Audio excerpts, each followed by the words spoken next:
GeM TV நேயர்கள் அனைவருக்கும் வணக்கம். நான் உங்கள் விஜய் பிலால். இன்னைக்கு வீடியோவில் நம்ம எதை பற்றி பார்க்க போகிறோம் அப்படின்னு பார்த்தீங்கன்னா, எலான் மஸ்க் வந்து நம்ம எல்லாத்துக்குமே தெரியும். அவர் வந்து ஒரு விஷயத்தை வந்து சொல்லியிருக்காரு. அவர் நார்மலாக இருந்து சொல்லியிருந்தாங்கன்னா கூட இவ்வளோ பிரச்சனை இருந்திருக்காது. ஏன்னா ஒரு நார்மலாக ஒரு பிஸ்னஸ் மேனாக இருக்காரு, உலகத்திலே ஒரு முதல் பணக்காரராக இருக்காரு, உலகத்திலேயே அதிக சம்பளம் வாங்கக்கூடியவராக இருக்காரு. ஸோ அதனால அவர் நார்மலாக சொன்னால் ஓகே, இது பிரச்சனை இல்லை. ஆனால் இவர் வந்து ட்ரம்ப் கூட ஜாயின் ஆகி அவருடைய கட்சியில் ஒரு பொறுப்பில் இருக்கிறாரு அப்படிங்கிற ஒரு இடத்துல வந்ததுக்கப்புறம் இதை வந்து அவர் சொல்லும் போது தான் வந்து என்னடா இவர் இப்போ சொல்கிறாரு, ஏதோ ஒரு பயமாக இருக்கே அப்படிங்கிற மாதிரி டவுட் வருது. என்ன சொல்லியிருக்காரு அப்படின்னு பார்த்தீங்கன்னா, 2030க்குள்ளே மூன்றாம் உலகப் போர் வந்து வரதுக்கான வாய்ப்பு அதிகமாகவே இருக்குது அப்படின்னு சொல்லியிருக்காரு.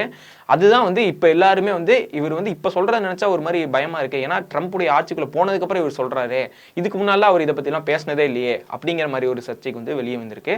ஸோ இது மட்டும் இல்லாமல் ட்ரம்ப் வந்து அடிக்கடி நல்ல விஷயங்கள் ஏதாவது ஒன்று சொல்லும் போது, ஏதாவது ஒரு மீட்டிங்காக இருக்கட்டும், எல்லா இடத்துலையும் வந்து நோபல் பரிசை பற்றி ஒரு பேச்சு பேசுவார்.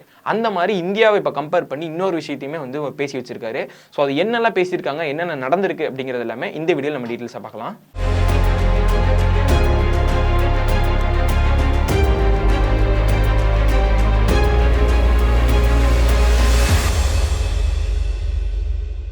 எலான் மஸ்க் நம்ம எல்லாத்துக்குமே தெரியும்.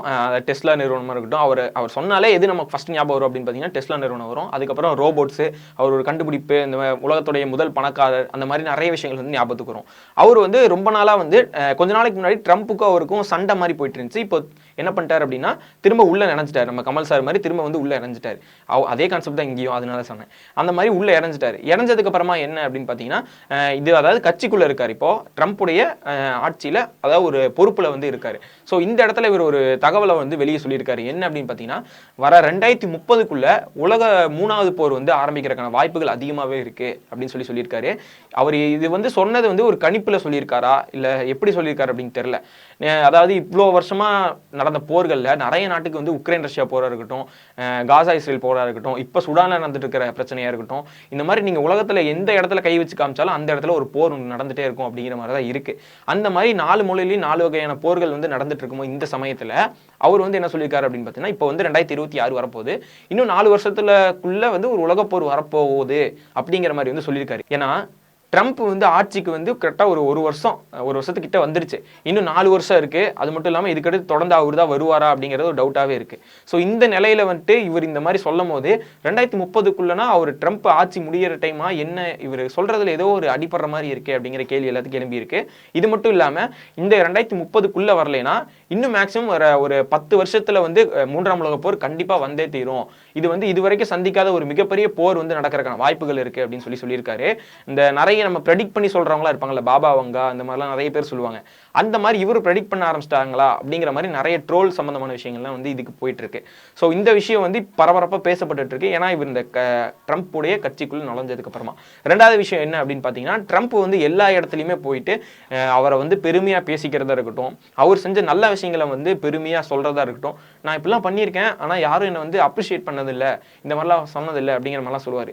அந்த மாதிரி கொஞ்ச நாளாகவே வந்து நான் போர்கள் நிறுத்தி வச்சுட்டு இருக்கேன், எனக்கு நோபல் பரிசு வந்து கிடைக்கிற வாய்ப்புகள் அதிகமாகவே இருக்குது, எனக்கு தான் நோபல் பரிசு தான் தரணும் அப்படிங்கிற மாதிரிலாம் சொல்லுவார்.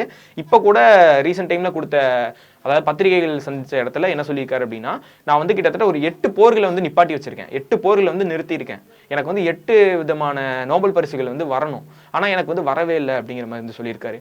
இத்தனை போர்களை நிறுத்தினேன்னு சொன்னார். இப்போ வந்து அந்த போர்களில் என்ன சொல்லியிருக்காரு அப்படின்னா, மெயினாக சொன்னது என்ன அப்படின்னு பார்த்தீங்கன்னா, நம்ம இந்தியா பாகிஸ்தான் இந்த போரையும் வந்து அவர் தான் நிறுத்தி வச்சிருக்கேன் அப்படின்னு அதையுமே மெயின் பண்ணி சொல்லியிருக்காரு. காசா இஸ்ரேல் போர் வந்து உங்களுக்கு தெரியும், இன்னும் நடந்துட்டு தான் இருக்கு. போர் ஒப்பந்தம்னு சும்மா ஒரு போர்வை போத்தின மாதிரி தான் இருக்கு, ஆனால் இங்கேயுமே அந்த தாக்குதல் நடந்துட்டே தான் இருக்கு. இன்னும் உக்ரைன் ரஷ்யா போர் வந்து நிறுத்தப்படலை. ஸோ இவ்வளோ பிரச்சனைகள் இருக்கும்போது நான் இந்த போரையும் நிப்பாட்டிட்டுனா எனக்கு வந்து 9ஆ மாறிடும், 9 நோபல் பரிசுகள் வந்து கிடைக்கிறதுக்கான வாய்ப்புகள் இருக்கு அப்படின்னு சொல்லியிருக்காரு. 9 நோபல் பரிசுகள் வந்து கிடைக்கணும்னு சொல்றாரு, ஆனால் எந்த போர்களும் நிறுத்தி வச்ச மாதிரி தெரியல. சரி ஓகே, அவர் ஏதோ சொல்லிட்டு போறாரு, ஏன்னா அவர் எப்போ பார்த்தாலும் இதே மாதிரி தான் வந்து சொல்லிட்டே இருப்பாரு, அதை கூட விட்டுருங்க.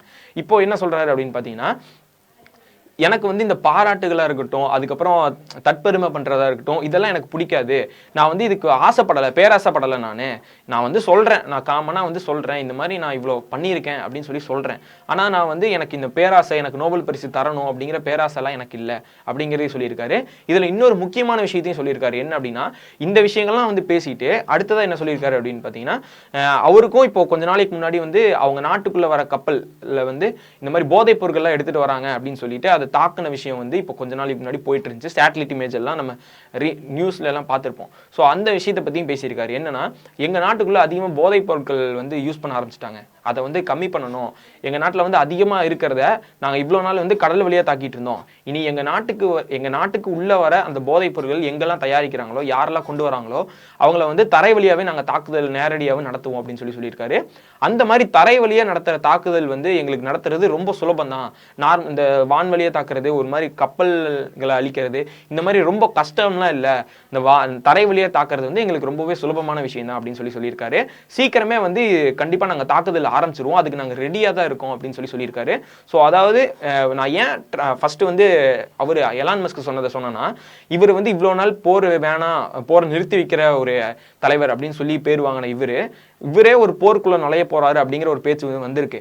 ஸோ இந்த இடத்துல வந்து எலான் மஸ்க் சொன்னதும் பார்க்கும்போது உண்மையிலேயே வந்து ஏதோ ஒரு பெரிய போர் ஒன்று நடக்க போதோ அப்படிங்கிறத வந்து தோணுது. ஏன்னா இந்த ஒரு வருஷமா பார்த்தீங்கன்னா என்னென்னமோ டிஃப்ரெண்டாக நடக்கிறனால போர் சம்பந்தமா எந்தெந்த நாட்டுக்கோ வந்து சம்பந்தம் இல்லாத ஒரு சண்டையா இருக்கட்டும், இது நல்லா தானே இருந்தீங்க சண்டை போட்டுக்கிறீங்க அப்படிங்கிற அளவுக்கு சண்டையா இருக்கட்டும், இந்த மாதிரி விஷயங்கள்லாம் வரனால தான் ஒரு டவுட்டே வருது. ஒருவேளை போர் வந்து 3ஆம் உலகப் போர் வந்து ஆரம்பிக்க போதோ, அதுக்கான பிளான்கள் தான் வந்து போட்டுட்டு இருக்காங்களோ அப்படிங்கிற டவுட்டுமே வந்திருக்கு.